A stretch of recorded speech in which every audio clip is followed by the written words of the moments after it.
Welcome to Red Tech Channel, a new way to learn. तो आज हम जानेंगे मैग्नेटिक रेजोनेंस इमेजिंग में यूनिट 5 के बारे में जो हमारी MRI safety considerations.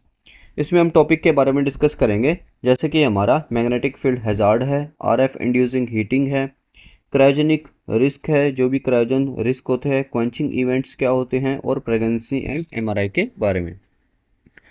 Please watch the previous video before watching this. The link is given in the description. So let's begin. MRI safety consideration.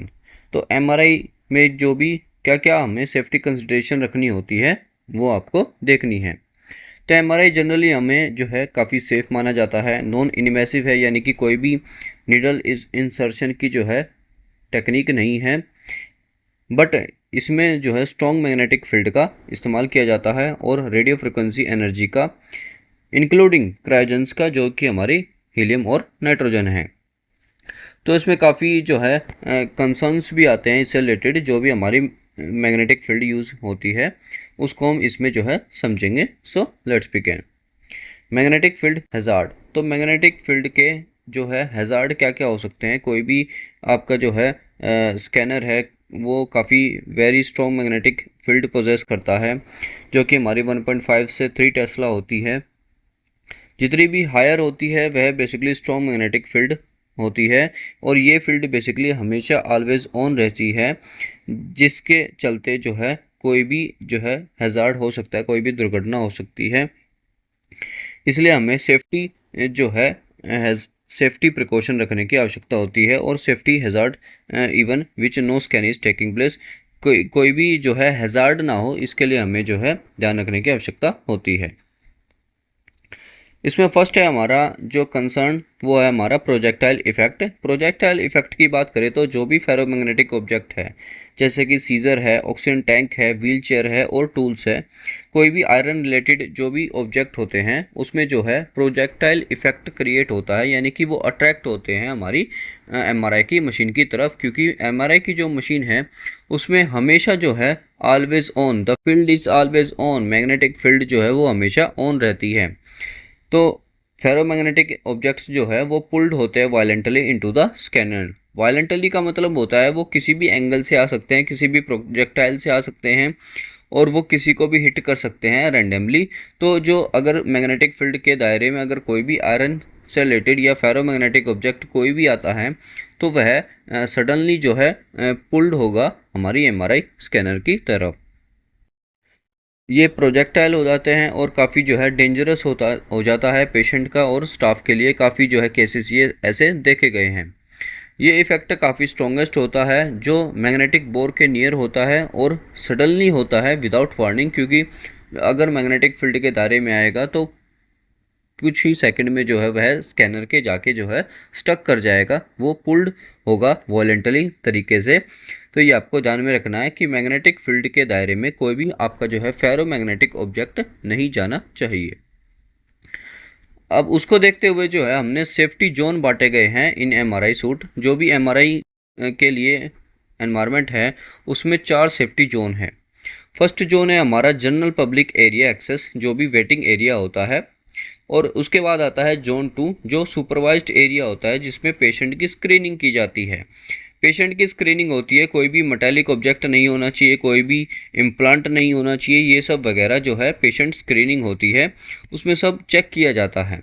Then है जोन 3 जिसमें कंट्रोल्ड एक्सेस, यानी कि पेशेंट आर फुल्ली स्क्रीन्ड है। तो screening होकर जो patient है वह बैठता है हमारा जोन 3 में। उसके बाद आता है जोन 4, ये एमआरआई का जोन, एमआरआई स्कैनर का रूम इटसेल्फ ही होता है, strictly control and access limited, यानी कि जो हमारा एमआरआई स्कैनर रूम है वह हमारा जोन 4 के अंडर आता है। उसमें बेसिकली पेशेंट एंटर करने के बाद स्ट्रिक्टली कंट्रोल्ड होता है, और जो है लिमिटेड एक्सेस है, जो हर कोई पब्लिक उसको जो है एक्सेस नहीं कर सकती। तो प्रॉपर स्क्रीनिंग होगी, मेटालिक इम्प्लांट होगा, कोई भी पेसमेकर होगा या मेटालिक फॉरेन बॉडी होगी, वह बेसिकली स्क्रीनिंग कर दिया जाएगा और रिमूव कर दिया जाएगा बिफोर एंटरिंग दी जोन थर्ड में एंटर होने से पहले और 4th में पहले। तो आपको ध्यान में रखने की आवश्यकता है, कोई भी फेरोमैग्नेटिक ऑब्जेक्ट से रिलेटेड कुछ भी होगा अगर पेशेंट को, तो वह रिमूव कर दिया जाएगा, और नॉन रिमूवल होगा तो अनदर ऑप्शन जो है देखेंगे पेशेंट के लिए, ये आपको ध्यान में रखने की आवश्यकता है। तो सेफ्टी जोन्स हैं, ये जो है जनरली क्वेश्चन जरूर आता है एग्जाम में जोन 1 और जोन 2 के बारे में, या कोई भी आपको जो है कंडीशन दे देगा और उसमें पूछेगा यह कौन सा जोन है। तो काफ़ी इंपॉर्टेंट है एग्जाम पर्सपेक्टिव से, आप जो है ध्यान रखने की आवश्यकता है इसमें। देन है RF induced heating and SAR। तो RF क्या है, हमारी रेडियो फ्रिक्वेंसी जो पल्स है वह भेजी जाती है एक्साइट करने के लिए प्रोटॉन को बॉडी में। तो यह जो एनर्जी है वह हीटिंग कोज करती है टिश्यू में, और स्पेशली जो भी लॉन्ग और हाई पावर्ड स्कैन है, यानी कि अगर ज़्यादा देर तक अगर कोई पेशेंट का MRI स्कैन हो रहा है तो उसको जो है वो पर्सन जो है फील करेगा हीटिंग की, कि tissue heating in the sense जो उसमें जो है पेशेंट में फील होगा कि गर्मी का महसूस होगा बेसिकली, यह आपको ध्यान में रखने की आवश्यकता है। उसके बाद है स्पेसिफिक एब्जॉर्प्शन रेट, कि स्पेसिफिक एब्जॉर्प्शन रेट का मतलब होता है कि यह मेजर करता है how much RF energy is absorbed by the body. तो SAR का क्या मतलब होता है कि कितनी एनर्जी जो है बॉडी के द्वारा एब्जॉर्ब की गई है, उसको बेसिकली एक्सप्रेस किया जाता है वाट पर केजी में। हायर अगर SAR होगा तो जो है वो करेगा हीटिंग को कोज, और अनकंफर्टेबल होगा वो पेशेंट के लिए जो है काफ़ी अनकंफर्टेबल होगा। ओवर इवन हार्मफुल और स्पेशली सेंसिटिव एरिया जैसे कि हमारे आँखों में और टेस्टिकल्स में जो है ये काफ़ी हार्मफुल हो सकता है। तो हाई SAR नहीं होना चाहिए जो है आपका, ये आपको ध्यान में रखने की आवश्यकता है। तो SAR यानी कि जो हमारा RF एनर्जी है वह कितनी एब्जॉर्ब्ड हुई है बॉडी में वह मेज़र करती है। इसको किस में मेज़र किया जाता है, वॉट पर केजी में। देन है SAR लिमिट एंड मॉनिटरिंग। तो MRI जो सिस्टम है वो ऑटोमेटिकली मॉनिटर करता है और लिमिट करता है SAR को based on patient weight, scan settings and scanner strength. तो MRI का जो सिस्टम है वह काफ़ी एडवांस होता है, वह ऑटोमेटिकली ये सब मॉनिटर करता है कि SAR कितना होना चाहिए अकॉर्डिंग टू बॉडी वेट और स्कैन सेटिंग्स, जो भी स्कैन टाइम है वगैरह इनको देखकर। Patient padding, cool down periods and adjusted sequence can reduce RF heating risk. Patient की जो पैडिंग्स है यानी कि कंफर्ट जो आपने कितना प्रोवाइड किया है और कितने पैडिंग्स प्रोवाइड किए पेशेंट को, ये भी मैटर करता है, जो बेसिकली रिड्यूस करते हैं RF हीटिंग रिस्क को। जो भी पेशेंट को हीट जो फील होनी है वह उसको कम करता है। प्रॉपर अगर आपने पेशेंट पोजिशनिंग की है और लो SAR सीक्वेंस का इस्तेमाल किया है तो जो है ये इंश्योर किया जा सकता है सेफ्टी पेशेंट की। नाउ बात करते हैं क्रायोजन रिस्क के बारे में। तो MRI मशीन में जो है सुपर कंडक्टिंग मैग्नेट होती है जिसको कूल करने के लिए लिक्विड हीलियम का इस्तेमाल किया जाता है काफ़ी लो टेम्परेचर पे। वह टेम्परेचर होता है अप्रोक्सीमेटली -269 डिग्री सेल्सियस। तो क्रायोजन जो है वह करती है cool down super conducting magnet को कूल करने का काम करती है। उसके बाद आता है क्विंच इवेंट। क्विंच इवेंट कब होता है, जब आपका जो भी कोई भी फेरोमैग्नेटिक ऑब्जेक्ट अगर सडनली स्टक कर जाए मशीन पे तो आपको जो है क्वेंच करना होता है, या बेसिकली क्वेंच इवेंट होता है कि आपकी जो लिक्विड हीलियम है वह रैपिडली अगर इवेपोरेट हो जाती है, उस इवेंट को हम बोलते हैं क्वेंच। तो क्वेंच क्या है, एक इमरजेंसी या एक्सीडेंटल इवेंट है जिसमें लिक्विड हीलियम जो है इवेपोरेट हो जाती है इनटू गैस, यानी कि वो इवेपोरेट हो जाती है हमारे जो MRI रूम में। इससे क्या होता है, जो हीलियम है वो क्या करती है, जो MRI रूम है उसमें ऑक्सीजन लेवल को जो है रिड्यूस करती है। तो इसमें क्या होता है कि रूम में जो है रैपिड प्रेशर इंक्रीज होता है और ऑक्सीजन डिस्प्लेसमेंट यानी कि जो ऑक्सीजन की कमी है वह होने लग जाती है MRI रूम में, जिससे क्या होता है कि एपोक्सिया कंडीशन का जो है पेशेंट शिकार हो सकता है, यानी कि लॉस ऑफ ऑक्सीजन होगा, यानी कि ऑक्सीजन की कमी हो सकती है। इस केस में जो है काफ़ी जो है डेट्रीमेंटल या यू कैन से काफ़ी सीरियस जो है हो सकता है। विदाउट प्रॉपर वेंटिलेशन, अगर कोई भी प्रॉपर वेंटिलेशन नहीं है तो इससे क्या होगा, एस्फिक्सिएशन और फ्रोस्ट हो सकता है, फ्रोस्ट बाइट हो सकता है, ये आपको ध्यान में रखने की आवश्यकता है।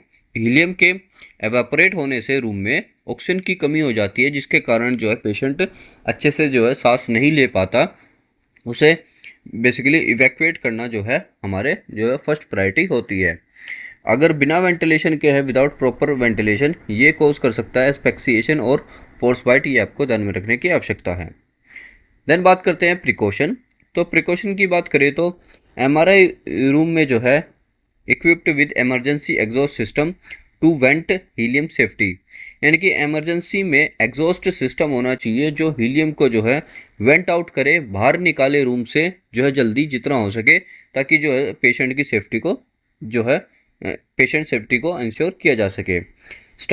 Staff should know where emergency exit and oxygen sensor are. तो स्टाफ को पता होना चाहिए कहाँ पर जो है इमरजेंसी एग्जिट है और ऑक्सीजन सेंसर है, ये आपको पता होना चाहिए, क्योंकि जो है ऑक्सीजन की रिक्वायरमेंट उस केस में पेशेंट को पड़ने वाली है। Unnecessary triggering of quench is very expensive and should be avoided. कोई भी अगर छोटा मोटा इंसिडेंट होता है तो उस केस में जो है कई बार जो है क्वेंच जो है मैनेजमेंट खुद करती है, ताकि जो है जो फेरोमैग्नेटिक ऑब्जेक्ट है वो हमारा जो है body of the MRI scanner से जो है निकाल सके।